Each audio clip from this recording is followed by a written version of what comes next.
Hello, everyone.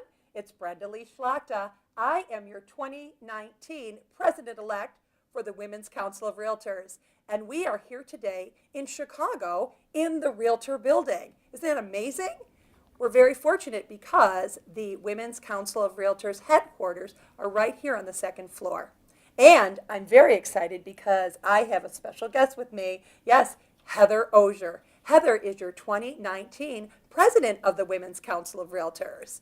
Now, Heather, we have a lot of fun things we're working on, aren't we? We do. We're really busy this year in 2019. We rolled out in November of 2018 our new strategic plan, which will cover us through 2019 through 2021. And we definitely, in these next 3 years, are taking on a lot of new initiatives. And for 2019, there's definitely 5 big things that we're taking on right now. From the transition of our regional vice presidents to a national liaison, we have the upcoming state PAG, which is a presidential advisory group to rework how our state networks look, and quite a few other things that we are working on for you, our members, to make Women's Council better and brighter than it's ever been. Absolutely. There's bylaw changes. Yes. There's all kinds of things going on. It's really quite amazing. So can you tell me, why are we doing so much? Well, we've been around for 81 years. That's a long time. And as an organization, you have to really turn around and refresh yourself and really look at how you can do things greater, different, and take yourself into the next place where we want to grow. And with all that, we have to turn around and reevaluate our organization. And so one of the key things we did a few years ago was reevaluate how our local networks operate. So you're all familiar with that. And it's been a great transition, and we're so proud of how well you've all done that. Right. And now we're turning around and looking at how do we reevaluate our state networks and how they can operate more efficiently for our members and for the local networks.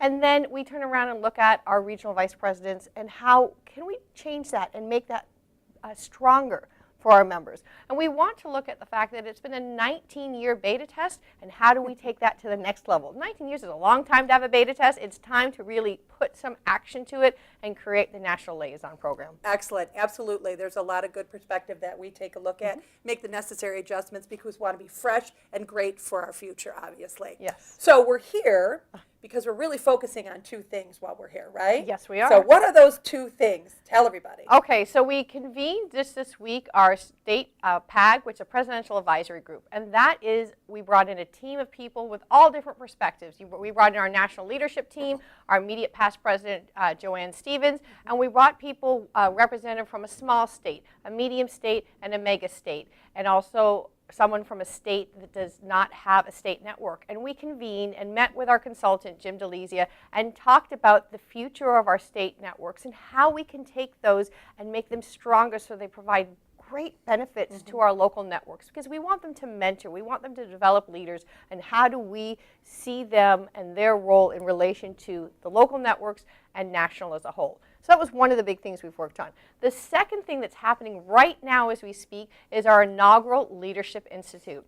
We have 15 ladies from across the nation who have amazing talent, and they're here to learn their skills, improve them, sharpen them, and become future leaders for not just the council, for the industry, the businesses that they serve, and their local communities. I know, very exciting. Exciting times, and those ladies are upstairs working hard and developing relationships that they will have for a lifetime.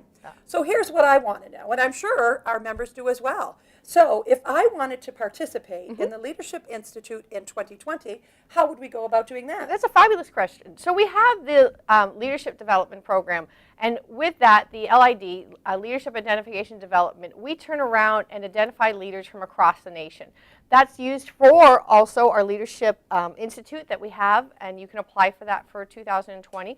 We also use the Leadership Identification and Development Program to identify people who are interested in speaking at national, writing an article, getting involved, doing a pledge. So there's many different talents. So the key thing that a member needs to do, it is a self-nomination process, and they can go online to WCR.org and apply for leadership identification process, and they can fill out that form and say the different things that they're interested in. What are some of the qualifications? The qualification, first off, is putting your hand up and saying, I want to be involved and I want to serve. And so that's how we get to know the national leadership team, let alone your state, also gets to know that you're interested in doing something at a higher level at national. And so by doing that, they fill out the form, they talk about details about their experience, where they see themselves, where they want to grow, Right. and they can say the key pieces that they're interested in. One being that they're interested in being part of the 2020 Leadership Institute class. And that it consists, we'll be picking 15 people to be able to participate in that group. And it's quite an honor to be able to do it. I can tell you from being a graduate from the National Association of Realtors Leadership Academy that it is a lifetime changing experience. And we know that our inaugural class will feel the same way and that they will form bonds of a lifetime, and so will our future Leadership Institute classes. Yeah, you could tell that is totally what's happening upstairs. Yes. Now, we're here for two reasons. One was the Leadership Institute, which thank you so much for sharing your intel. The other thing you first mentioned was the state PEG, Yes. right? Yep. So ultimately, how are the state networks relevant to a member who might be watching this?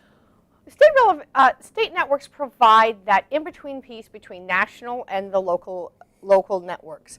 And it allows the member to have that piece from national, get some intel from national and hear what's happening, as well as learning the tools and techniques to properly run their local network.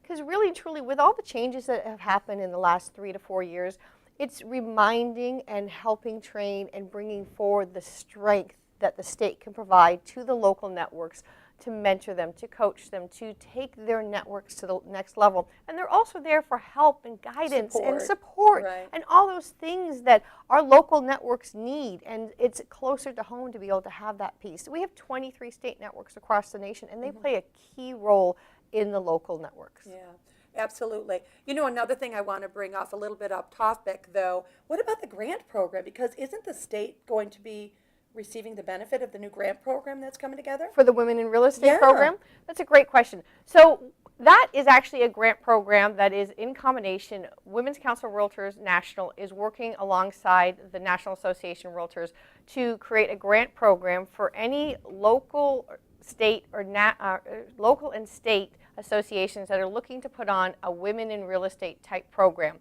So it reaches out to the entire community. And one of the great things about this program is that these local associations and state associations, not our Women's Council, can turn around and apply for these grants. There's 5 grants available at a level of $5,000 each for a total of $25,000 of grant money that's available. And our Women's Council, what is great for this piece, for our local and state Women's Council networks can turn around and work and help out these local associations and states with these programs. They could come up with speaker suggestions. They can get their Women's Council members to attend these events. And it helps bring forth the idea and piece of collaboration of both the associations and the Women's Council world working together, as well as how do we take women in leadership within their business, their community, and the communities that they serve, and take those women to the next level. It's a great thing. I'm telling you, 2019 is going to go down in the books as stellar. Thank you. Super excited. Now, another important piece of the Women's Council is the fact that we have Leaders Made Here. Yes. So how's that going? We have a great hashtag, Leaders Made Here, and that program is going so well. We are reaching out to fellow Women's Council members from across the nation, and they're sharing their stories of how Women's Council has influenced their leadership development over the years, where it's taken them. Some of them have gone up and become National Association of Realtor Presidents. For example, Kathy Watley. Yes, she Kathy. started off in the trenches of her local Women's Council network, became Women's Council Florida President, and moved up and on from that, became Florida Realtors President, and became the National Association of Realtors President. That's a true example of a leader made here. She looks back and says to this day that her involvement at Women's Council helped shape the leader that she is today. We have Elizabeth Mendenhall has shared, we've had various other members share their personal journey and their story and how they love the journey and how Leaders Are Made Here has truly influenced them to make a difference in the industry. And how fortunate are we to have people like Kathy and Elizabeth continue to support the Women's Council of Realtors and shout it from the rooftops. It really is so refreshing and It lovely. is nice to see, definitely. Now, I got to address something. Yes. There has been a lot of conversation about the website. Can you Yes. give us a little update on where we are with our new website situation? Well, it's really exciting. So we've been talking about for the last probably over 6 months now that we are doing a massive website rehaul and database.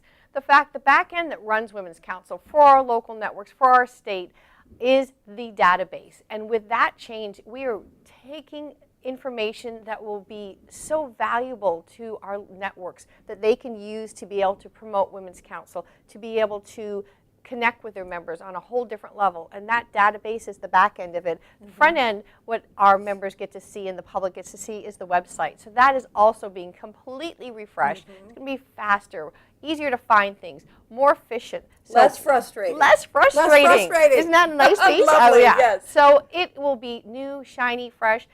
It will be rolling out within the next week. People will be able to get on, start testing it out. We'll have a button there that if there's something not working, they can tell us about it. They can also share if there's something they're looking for, they wish that it could do. So we can constantly work and improve it and make it stronger for our members to use. Because we know that our networks rely on that website and database to be able to do their job out in the field. Absolutely, absolutely. Well, Heather, thank you so much for being here with us you. today. I know she's very busy and she has a lot of things that need to get accomplished while we're here in Chicago. So thank you so much for tuning in and listening to this. We are here to answer any questions that you may have in the future. We're just a phone call away. Yes. Thank you so much. Thank you. Great job.